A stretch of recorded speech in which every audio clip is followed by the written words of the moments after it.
welcome to another episode of Dial It Up. Now this week we are going to be going over Map Train. We are going to show you what each color of train is on the map and what they do for you during gameplay. So the first bit of Map Train that we're going to go over is elevated. Now on standard modern age maps, elevated train is going to be marked by a red outline. So that's what you can see here. And elevated train is train that is actually higher up on the map than anything else on the train or anything else on the map. And in most cases, you're going to see entry points like here marked with these triangles to indicate how to get up and down from elevated terrain. Here we have a 1 and a 2 indicating that this down here is elevation 1 and this up here is elevation 2. When you have entry points, you actually have to, when you're moving, normally you can move diagonally whichever way you'd like to go. On entry points, they're actually a direct line, so when you're moving, you actually have to move from square 1 to 2. You can't move diagonally when you're going up to the next elevation. You have to do a direct line. The next thing on elevation, and we'll get into it on another episode when we talk about line of fire, is when you're attacking or when you're drawing line of sight, you have to be on the edges of elevation. When you're hidden back, no one's going to be able to see you unless they're on the elevation with you. Once again, I'll go into more detail on another episode. Next thing I want to know with elevated terrain is, can you see the squares? Yeah. Okay. Is that when you are attacking with elevated terrain, if you are at the bottom of a ladder or a stair, an entryway, however you get up to the next line of elevation, you can make a close combat attack so long as you're sitting on the triangles. So if you're here and you have an opponent here, you can make a close combat attack because you're basically on the entryway. But you are still not considered adjacent for any other purposes in the game. So they can still shoot you, you can still shoot them, but if you want to make a close combat attack, you can do so only if you're both sitting on the matching triangles. The next part of terrain that we're going to go over is hindering terrain. Hindering terrain are anything that would basically hinder your character. They are marked by these really nice green lines on the map here. So this here we've got a bush for the hindering terrain. Now hindering terrain has a couple of cool game effects that go along with it. If you are sitting in hindering terrain, that line of fire coming to you is considered hindered, which will activate certain powers like stealth. The next thing is that any line of fire that's going to cross hindering terrain, whether you're sitting in it or sitting around it, it's going to add +1 to your defense during a ranged combat attack. Now the next part on hindering terrain is movement. Once you enter hindering terrain, if you don't have any sort of game effect that's going to stop you from ignoring that hindering terrain, you do stop your movement as soon as you enter it. So when you're moving out of hindering, if you begin your movement in hindering, you're basically going to be replacing your value by half. You're cutting your speed value in half. It doesn't matter if you're staying in hindering, it doesn't matter where you're going. If you begin that movement within hindering, you're halving your movement for that move. So the next bit of map terrain here we have is water terrain. So water terrain is marked by this nice light blue line here that we have. Now water terrain is hindering terrain, but only for movement purposes. So it's going to follow all the same rules that hindering terrain does, the green terrain, and that's if you enter hindering terrain without having any game effects that would stop you from ignoring it, you're going to stop your movement. If you begin your movement in hindering terrain, you're going to be halving your movement for that move.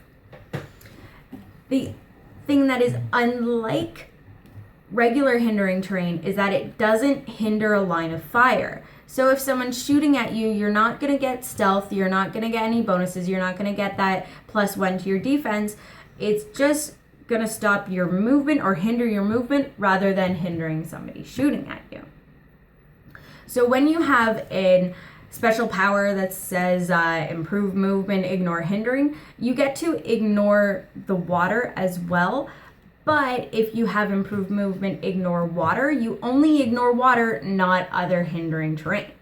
So the next bit of map terrain here we've got is blocking. A blocking train is marked by these big brown lines here. Now on a lot of maps they're actually a little bit hard to see, but they basically stand for anything that's gonna be huge and gonna block a lot of stuff you wanna hide behind. So in this particular map, this is Joker's amusement park, the Dockside Amusement Park from No Man's Land. This is a Ferris wheel.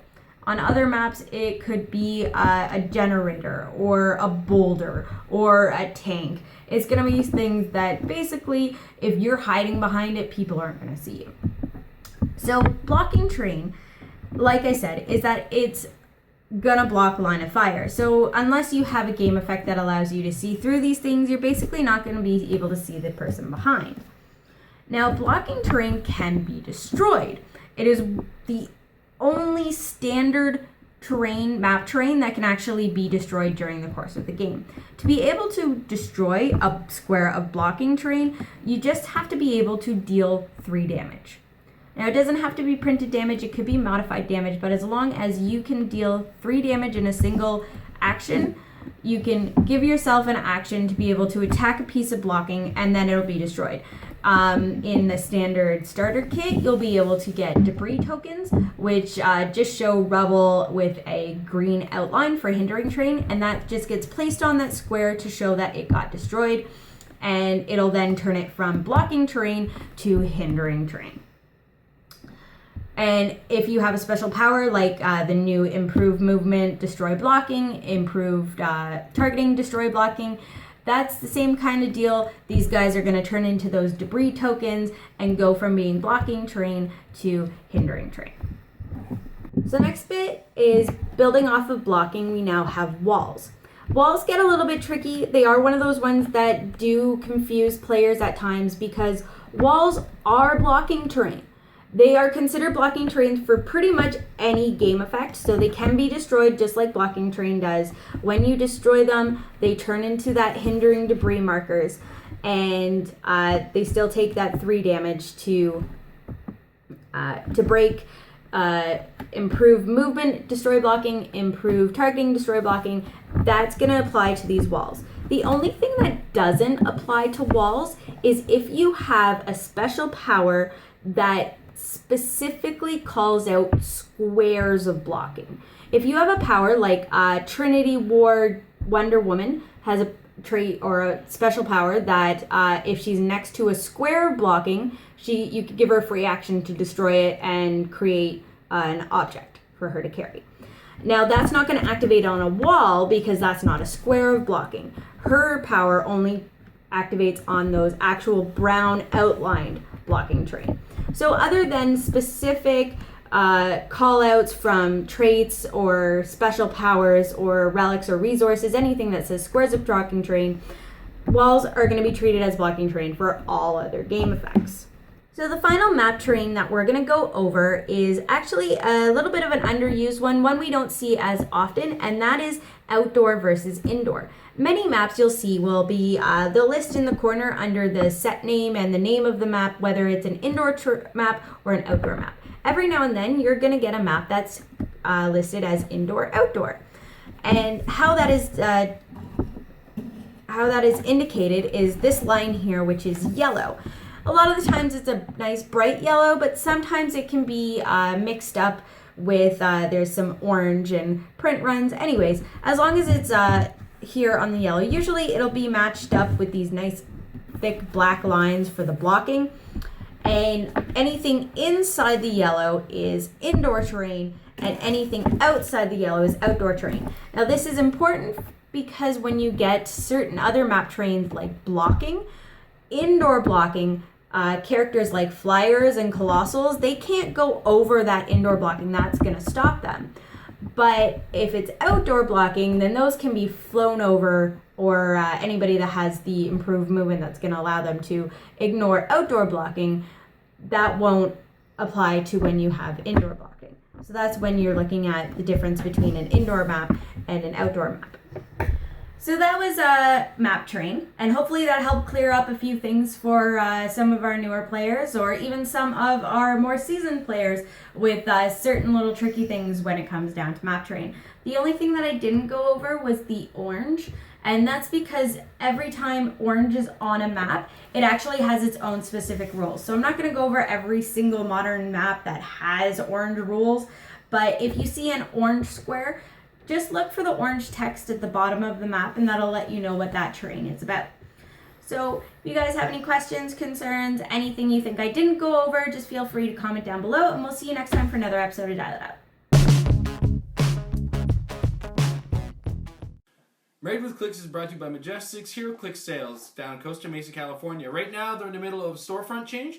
In the meantime, don't forget to check out their eBay store. If you check the link down below, they always have great Heroclix stuff at fantastic prices, and they'll ship just about anywhere.